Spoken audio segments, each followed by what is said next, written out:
Assalamualaikum warahmatullahi wabarakatuh. Alhamdulillahirabbil alamin wassalatu wassalamu ala asrofil anbiya'i wal mursalin sayyidina Muhammadin wa ala alihi washabihi ajmain, amma ba'du. Segala puji syukur kita panjatkan kepada Allah Subhanahu wa taala yang telah memberikan kita hikmah dan nikmat beserta kesehatan saat ini. Yang sebelumnya, perkenalkan, nama saya Okta Saputri, NIM 1201628, kelas 3 di Akuntansi Syariah. Dosen pengampu Bapak Adi Mursalin SENN CPN CPHCM. Mata kuliah Islami Marketing dan Manajemen. Di sini saya akan menjawab soal-soal hasil UTS. Saya menghadiri kuliah di Zoom sebanyak 3 kali. Alasan saya menghadiri kuliah di Zoom yaitu karena sudah tanggung jawab dan kewajiban saya menghadiri perkuliahan melalui Zoom tersebut. Isi RPS yang saya baca yaitu dapat dijelaskan sebagai berikut. Yang pertama, mampu memahami dan menjelaskan konsep manajemen pemasaran Islam, mampu memahami dan menerapkan maqasid syariah dalam perdagangan dan pemasaran, mampu menjelaskan peran pemasaran Islam, mampu melakukan pengembangan strategi dan rencana pemasaran dalam Islam, mampu melakukan tabayun dalam mengenal lingkungan bisnis Islam, mampu melakukan riset tabayun pemasaran dan permohonan permintaan dalam Islam, mampu membangun nilai loyalitas dan kepuasan pelanggan dalam Islam, mampu berupaya meningkatkan nilai pelanggan, mampu melakukan analisis pasar konsumen dan pasar bisnis dalam Islam, mampu memahami dan menjelaskan persaingan bisnis dalam Islam, mampu memahami dan menjelaskan ekuitas dan positioning merek dalam Islam, mampu mengidentifikasi segmen dan target pasar dalam Islam, mampu mengelola jasa dan jasa pendukung produk dalam Islam, mampu menerapkan strategi penerapan dalam Islam, mampu memahami dan menjelaskan perkenalan produk baru dalam Islam, mampu mengelola komunikasi pemasaran dalam Islam dan perkenalan produk baru dalam Islam. Adapun deskripsi mata kuliah yaitu mata kuliah ini memberikan pengetahuan teknik dan aplikasi yang komprehensif mengenai manajemen dan pemasaran Islam. Mahasiswa akan memperoleh materi mengenai konsep manajemen pemasaran Islam, maqasid syariah dalam Islam, dalam pandangan pemasaran, peran pemasaran dalam Islam, mengembang strategi dan perencana pemasaran dalam Islam, tabayun dalam mengenal lingkungan bisnis dalam Islam, riset tabayun pemasaran dan permohonan permintaan dalam Islam, pembangunan nilai loyalitas dan kepuasan pelanggan dalam Islam, upaya meningkatkan nilai pelanggan, nilai pasar konsumen dan pasar bisnis dalam Islam, persaingan bisnis dalam Islam, ekuitas dan positioning merek dalam Islam, identifikasi segmen dan target pasar dalam Islam, pengelolaan bisnis jasa dan jasa pendukung produk dalam Islam, strategi penetapan harga dalam Islam, dan perkenalan produk baru dalam Islam. Video yang sudah saya rekod adalah sebanyak 7 video. Yang pertama yaitu konsep manajemen pemasaran Islam, yaitu berdagang merupakan salah satu cara kita mencari rezeki untuk kita mendapatkan makanan, dan berdagang juga merupakan kegiatan yang banyak dilakukan masyarakat. Riba adalah salah satu kegiatan diharamkan yang dimana transaksi jual beli atau pinjam minjam yang adanya bunga. Riba terbagi menjadi beberapa macam, yaitu riba fadli, riba qard, dan riba nasi'ah atau ribayat. Pasar merupakan tempat di mana kita melakukan transaksi jual beli barang antara pembeli dan penjual atas barang atau jasa. Selain di pasar, kita juga bisa melakukan transaksi di rumah dengan sistem online. Terjadi adanya pasar, sebelum itu ada sejarah kapan mula adanya pasar, yaitu sebelum datangnya Islam. Bangsa Arab telah banyak mengenal pasar yang berlangsung secara musiman dan diadakan di hari tertentu. Dalam sejarah tersebut, pasar dinamai pasar lokal, di mana mereka melayani dari desa-desa tetangga, dan juga terdapat pasar umum yang menjadi persinggahan masyarakat dari seluruh jazirah. Penyelenggaraan pasar sebagian besar dilakukan pada 4 bulan suci dalam penanggalan Arab, yaitu Rajab, Zulkaidah, Haram, Rajab, Zulkaidah, dan Zulhijjah. Fungsi pasar ia berperan sebagai tempat di mana manusia mencari rezeki dengan melakukan perdagangan dan tempat untuk mencari segala kebutuhan keperluan manusia. Pemasaran merupakan salah satu di mana transaksi penawaran dari pihak pertama ke pihak lain dengan tujuan memperlariskan dagangan. Ada beberapa karakteristik marketing syariah. Yang pertama ada teistis, yang kedua ada etis, yang ketiga ada realistis, yang keempat ada humanistis. Penjelasan kedua, makasih syariah dalam perdagangan dan pemasaran. Makasih syariah adalah tujuan Allah menetapkan hukum-hukum untuk mencapai kemaslahatan hidup manusia, sekaligus juga menghindari berbagai kerusakan baik di dunia maupun di akhirat. Peran pemasaran dalam Islam dalam sektor bisnis. Pemasaran sangat dibutuhkan untuk pengenalan produk berbagai perusahaan di bidang industri, pelayanan, penerbangan, perbankan, dan lain-lain.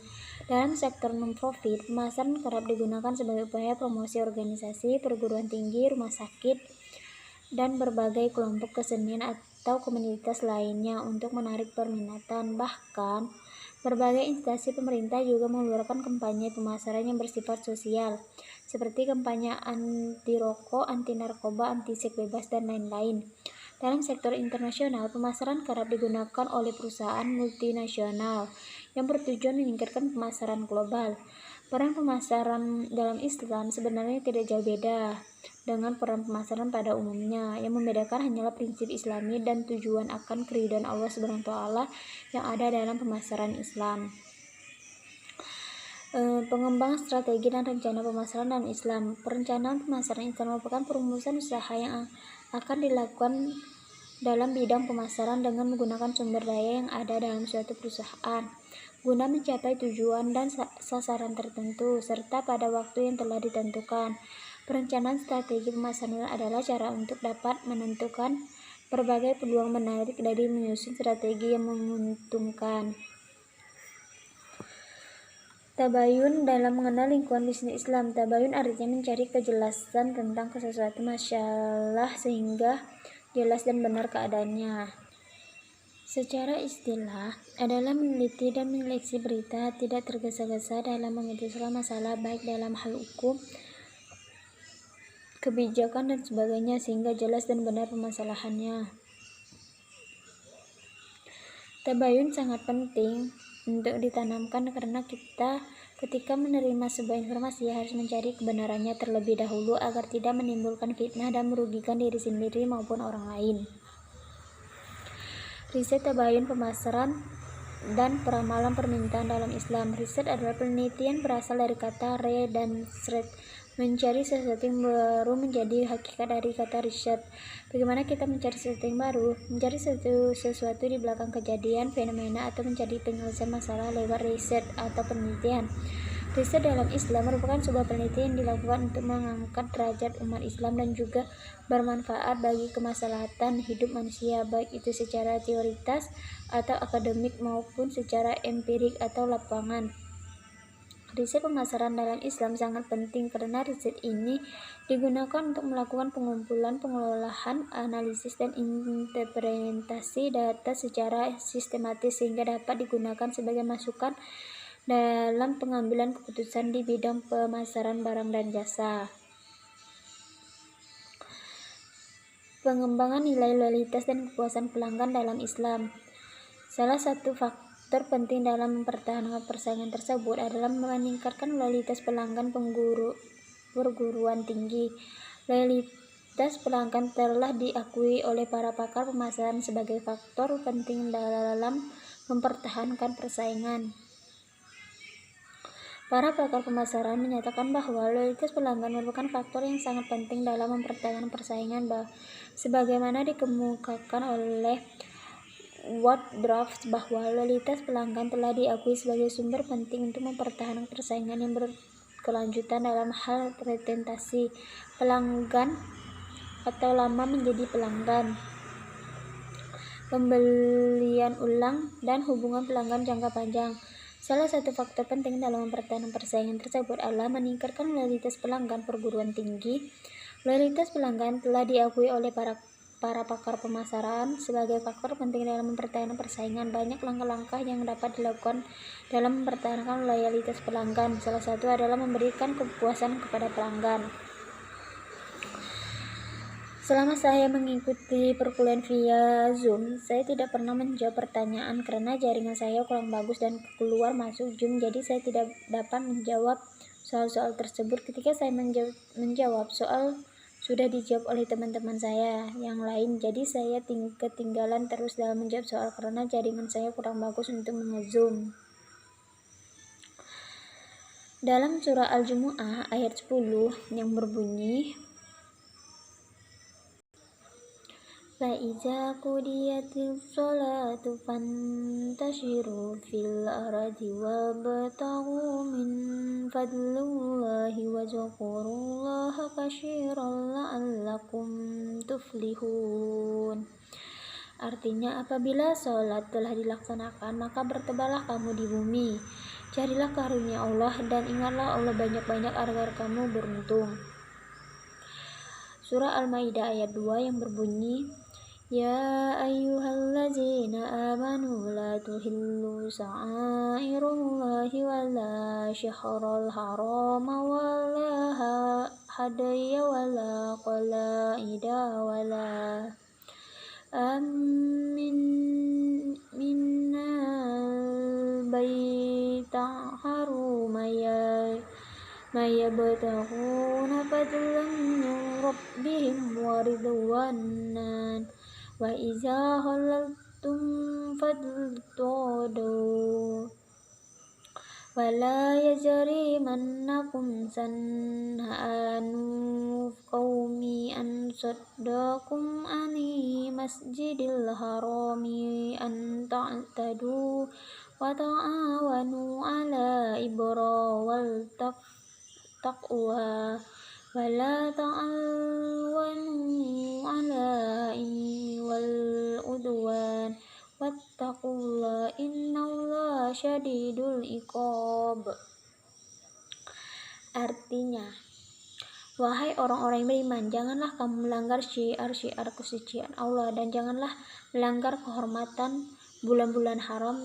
Jangan mengganggu hadyu hewan-hewan kurban dan qalaid hewan-hewan kurban yang diberi tanda, dan jangan pula mengganggu orang-orang yang mengunjungi Baitul Rahman. Mereka mencari karunia dan keridhaan Allah Tuhannya. Tetapi apabila kamu telah menyelesaikan ihram, maka bolehlah kamu berburu. Jangan sampai kebencianmu kepada suatu kaum karena mereka menghalang-halangimu jadi dari Masjidil Haram, mendorongmu berbuat melampaui batas kepada mereka, dan tolong-menolonglah kamu dalam mengerjakan kebijakan dan takwa, dan jangan tolong-menolong dalam berbuat dosa dan pemusuhan. Bertakwalah kepada Allah, sungguh Allah sangat berat siksaannya. Al-Baqarah ayat 275 yang berbunyi, Allazina yaquluna riba la yaqumuna illa kama yaqumul ladzi yataqabbatuhu syaitanu minal mas. Zalika bi annahum qalu wa innama bai'u mislu raba'u wa ahallallahu al-bai'a wa arrama riba. Faman ja'ahu man injatu min rabbihim fantaha fa'amuhu ma salaf wa amruhu ilallah wa am'ada fa'ulaika ashabun nar hum fiha khalidun. Artinya, orang-orang yang memakan riba tidak dapat berdiri melainkan seperti berdirinya orang yang kemasukan setan karena gila. Yang demikian itu karena mereka berkata bahwa jual beli sama dengan riba, padahal Allah telah menghalalkan jual beli dan mengharamkan riba. Barang siapa mendapat peringatan dari Tuhannya lalu dia berhenti, maka apa yang telah diperolehnya dahulu menjadi miliknya dan urusannya terserah kepada Allah. Barang siapa mengulangi, maka mereka ini penghuni neraka, mereka kekal di dalamnya. Setuju Islam sebagai jiwa dalam bisnis dan pemasaran, karena di dalam agama Islam, jika melakukan suatu bisnis dan pemasaran harus sesuai dengan syariat Islam agar tidak terjadinya antara riba di dalam bisnis dan pemasarannya. Dalam surah Al-Baqarah ayat 282 yang berbunyi, Ya ayyuhallazina amanu iza tadatum bidani illa zalim musamma fa'bun wal yangtu bainakum katibun bil'al wala ya'ba katibu an ya'tuba kama almahu Allah falya'tum wal yu'limi lazi alaihil haqqu wal yatawillaha rabbahu wala yaghayr minhu syai'an fa in kana allazina alaihil haqqu safiha aw dha'ifan aw la yastati'u an yu'mil bi waliyuhlil ajab wastahidu sahidan min rijalikum fa in lam kunna rajulan naridahu bismillahirrahmanirrahim in anta la ilaha illallah walau ya'basat la tasmahu zalikum aqsatan indallahi wa rahmatullahi wa in taqa'a fa innahu fasuqum bikum wattaqullah wa yu'allimukumullah wallahu bikulli syai'in alim.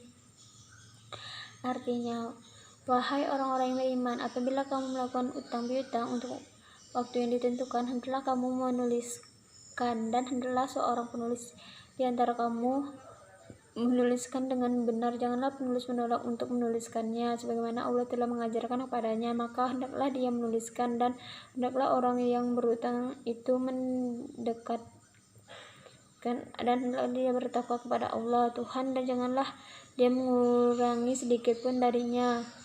Jika yang berutang itu orang yang kurang akal atau lemah keadaannya atau tidak mampu mendekatinya sendiri, maka hendaklah walinya mendekatikannya dengan benar, dan periksakanlah dengan 2 orang saksi laki-laki di antara kamu. Jika tidak ada saksi 2 orang laki, maka boleh seorang laki dan 2 orang perempuan di antara orang yang kamu sukai dari para saksi yang ada, agar jika orang yang lupa maka seorang lagi mengingatkan, dan janganlah saksi-saksi itu menolak apabila dipanggil, dan janganlah kamu bosan menuliskannya untuk batas waktunya, baik utang itu kecil maupun besar. Yang demikian itu lebih adil di sisi Allah, lebih dapat menguatkan kesaksian, dan lebih mendekatkan kamu kepada ketidakraguan. Kecuali jika hal itu merupakan perdagangan tunai yang kamu jalankan di antara kamu, maka tidak ada dosa bagi kamu jika kamu tidak menuliskannya. Dan ambillah saksi apabila kamu berjual beli, dan janganlah penulis dipersulit, dan begitu juga saksi.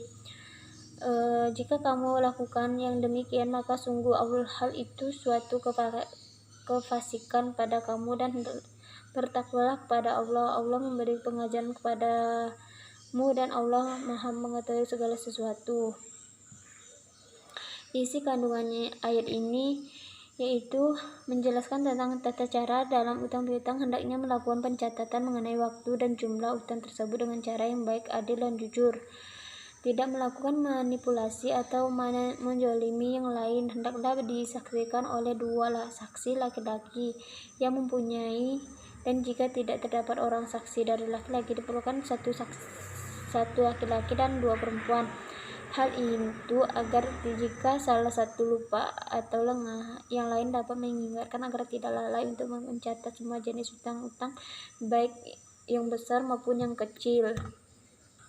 Surah Al-Hujurat ayat 12 yang berbunyi, Ya ayyuhallazina amanu tajibu katsiran minal inna ba'da dhani ismu wa la tajassasu fala ya'tab ba'dukum ba'dan ayyuhibbu ahadukum an yakula ma'a akhihi maltafakarihtumun wattaqullaha innallaha tawwabur rahim. Artinya, wahai orang-orang beriman, jauhlah banyak dari prasangka. Sesungguhnya sebagai prasangka itu dosa, dan janganlah kamu mencari-cari kesalahan orang lain, dan janganlah ada di antara kamu yang mengunjungi sebagian yang lain. Apakah ada di antara kamu yang suka memakan daging saudara yang sudah mati? Tentu kamu merasa jijik, dan bertakwa kepada Allah. Sesungguhnya Allah Maha menerima tobat, Maha penyayang. Isi kandungan surah Al-Hujurat ayat 12 ini, yang pertama adalah Allah SWT memerintah orang yang beriman untuk menjauhi prasangka buruk, melarang untuk mencari-cari keburukan orang lain. Kata tajassu berasal dari kata jasa yang artinya upaya mencari tahu dengan cara tersembunyi, melarang manusia untuk ghibah. Ghibah merupakan pembicara orang lain yang tidak hadir, yang mana jika orang tersebut mengetahui maka dia tidak suka. Ghibah dalam ayat 12 ini diibaratkan memakan bangkai saudara sendiri. Makasih syariah dalam perdagangan menurut Al-Ghazali ayat dalam Syarifullah 2007 menjelaskan bahwa tujuan syariah utama adalah meningkatkan kesejahteraan manusia yang terletak pada perlindungan agama, hidup, akal, keturunan, dan harta, serta apa saja yang memantapkan perlindungan. Kelima, hal ini merupakan kemaslahatan umum yang dikehendaki, termasuk pula dalam perdagangan. Sedangkan makasih syariah dalam pemasaran adalah studi, program, pelaksanaan, prosedur, dan penanganan proses yang dibangun dengan maksud mewujudkan, membentuk, dan melindungi alterasi yang komersial dengan pasar target, dengan implikasi untuk menyampaikan arah organisasi dengan memfokuskan kepada kadar syariah yang dilandaskan masalah keseimbangan, serta memprioritaskan adanya sikap kerelaan dan kasih sayang di antara penjual dan pembeli. Di dalam Al-Quran terdapat penjelasan tentang tijarah beserta isi kandungannya. Dalam surah An-Nisa ayat 29 yang berbunyi, Ya ayyuhallazina amanu la ta'kulu amwalakum bainakum bil batili illa an takuna tijaratan an taradi minkum wa la taqtulu anfusakum innallaha kana bikum rahiman. Isi kandungannya adalah larangan untuk memakan harta orang lain atau harta diri sendiri dengan jalin yang batil atau jalan kemaksiatan, kecuali atas dasar suka sama suka. Ayat ini juga melarang kita untuk membunuh diri kita sendiri atau bunuh diri. Yang pertama, riba. Riba merupakan pengambil hak milik orang lain dengan cara menambahkan nilai harga pada transaksi jual beli yang bertentangan dengan ajaran Islam. Riba terdiri dari 4 macam, yaitu riba fadli, riba qard, riba nasi'ah, riba yad. Yang kedua, takliki rukban. Takliki rukban juga disebut sebagai takliki asilai, suatu perselisihan dalam fikih Muamalah menggambarkan proses pembelian komoditi atau barang dengan cara mencegat orang desa atau kafilah yang membawa barang dagangnya hasil pertanian seperti beras, jagung, dan gula sebelum sampai di pasar agar ia dapat membeli barang. Yang ketiga, ba'il najasi. Ba'il najasi yaitu rekayasa pasar dalam damat atau permintaan yang terjadi apabila seseorang produsen menciptakan permintaan palsu sehingga seolah-olah ada banyak permintaan terhadap harga atau produk yang menyebabkan harga jual produk tersebut naik. Yang keempat, tadlis. Tadlis adalah transaksi yang mengandung suatu hal yang tidak diketahui oleh salah satu pihak. Yang keempat adalah ikhtiar. Ikhtiar adalah kegiatan ekonomi yang dilakukan oleh seseorang pelaku ekonomi yang dengan menimbun suatu harga dengan tujuan mendapatkan keuntungan sebesar-besarnya tanpa melihat kesusahan orang lain. Yang keenam adalah jual beli ghar. Jual beli ghar adalah jual beli atau akad yang mengandung unsur penipuan karena tidak adanya kejelasan suatu barang baik dari sisi harga, kualitas, kuantitas maupun keberadaannya. Pemasaran syariah sendiri menurut definisi adalah penerapan suatu disiplin bisnis strategi yang sesuai dengan nilai dan prinsip syariah. Jadi pemasaran Islam dijalankan berdasarkan konsep Islaman yang telah diajarkan Nabi Muhammad SAW adalah garis depan suatu bisnis. Mereka adalah orang-orang yang bertemu langsung dengan konsumen sehingga setiap tindakan dan ucapan menunjukkan citra dari barang dan perusahaan. Marketing syariah mengajarkan untuk jujur pada konsumen atau orang lain. Pemasaran syariah bukan hanya sebuah pemasaran yang ditambahkan syariah karena ada nilai lebih pada pemasaran syariah saja, tetapi lebih jauhnya pemasaran berperan dalam syariah dan berperan dalam pemasaran syariah. Dalam syariah diartikan perusahaan yang berbasis syariah diharapkan dapat bekerja dan berperan secara profesional dalam dunia bisnis karena dengan profesionalitas dapat menumbuhkan kepercayaan konsumen. Dalam proses manajemen pemasaran, strategi dan rencana pemasaran merupakan unsur utama sehingga perlu dikaji secara mendalam, terukur, dan kreatif agar dapat memadu kegiatan pemasaran dengan baik. Pengembangan strategi pemasaran sebaiknya dilakukan setiap waktu serta diperlukan adanya bauran antara kedisiplinan dan fleksibilitas dalam pengembangannya. Perencanaan merupakan suatu proses melihat jauh ke depan dalam rangka antisipasi dan perubahan ke arah yang lebih baik, mencari solusi yang tepat, mengoptimalkan manfaat pembangunan secara pasti, serta mencapai tujuan yang diharapkan. Dengan demikian, sebagai muslim sudah sepatutnya memiliki pandangan yang lebih bijak dan relevan dalam menghadapi kehidupan. Mengapa perusahaan perlu tabayun dalam lingkungan bisnis? Karena tidak ada terjadi riba dalam hal bisnis, mengakali orang dan menipu orang di dalam konsep tabayun. Tabayun adalah salah satu ajaran Islam yang sudah dikenal sejak zaman Rasulullah SAW.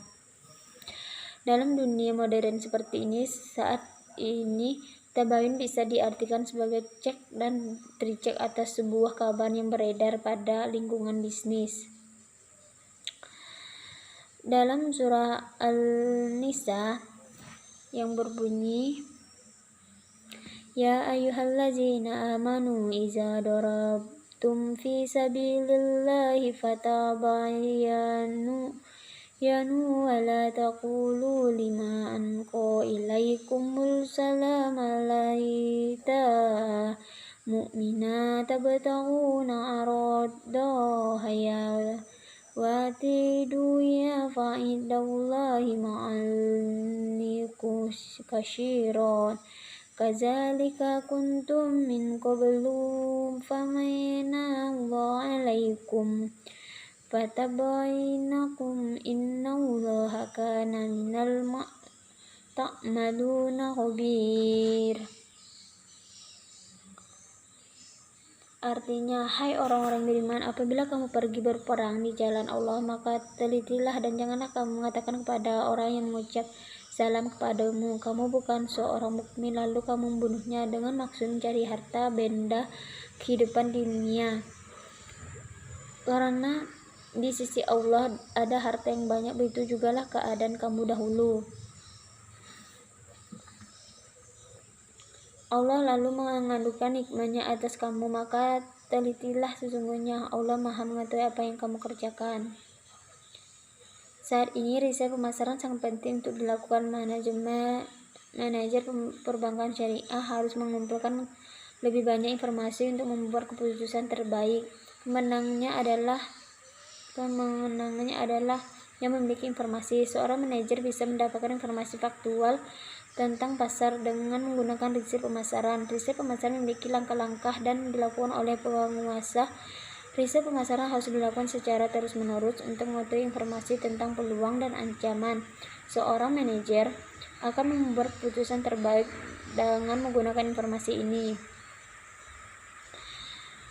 untuk membangun nilai kepuasan pelanggan dengan cara memberikan kualitas barang dan harga yang bagus. Jika kualitas bagus, kita naiki harga. Begitu juga sebaliknya, jika kualitas kurang bagus, kita kasih harga rendah dan melakukan pemasaran dengan baik. Loyalitas pelanggan merupakan faktor yang sangat penting dalam mempertahankan persaingan. Sebagaimana ditemukan Wardrop bahwa loyalitas pelanggan telah diakui sebagai sumber penting untuk mempertahankan persaingan yang berkelanjutan dalam hal retensi pelanggan atau lama menjadi pelanggan, pembelian ulang, dan hubungan pelanggan jangka panjang. Salah satu faktor penting yang dapat mempengaruhi loyalitas pelanggan adalah kepuasan pelanggan. Adapun surah-surah pendukungnya yaitu surah Al-Imran yang berbunyi Fabima rahmatin minallahi yatalahum walau tafaddu alijul qulba bilan fadu min hawlik fa'fu anhum wastaghfir lahum wasawirhum fi amri fa'iza azamta fatawakkalu 'ala Allah innallaha yuhibbul mutawakkilin. Artinya, maka berkat rahmat Allah engkau Muhammad berlaku lemah lembut terhadap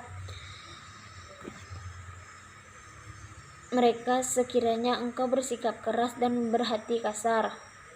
Tentulah mereka menjauhkan diri dari sekitarmu, karena itu maafkanlah mereka dan mohonkanlah ampunan untuk mereka dan bermusyawarahlah dengan mereka dalam urusan itu. Kemudian apabila engkau telah membulat tekad, maka bertakwalah kepada Allah. Sungguh Allah mencintai orang yang bertawakal. Demikian isi dari hasil diskusi TS saya. Semoga yang saya sampaikan dapat bermanfaat bagi kita semua. Jika ada kurangan, mohon dimaafkan karena kesempurnaan sungguh hanyalah milik Allah Subhanahu wa taala. Akhir kalam, subhanallahumma wa hamdika asyhadu an la ilaha illa anta wa astaghfiruka wa atubu ilaik. Wassalamualaikum warahmatullahi wabarakatuh.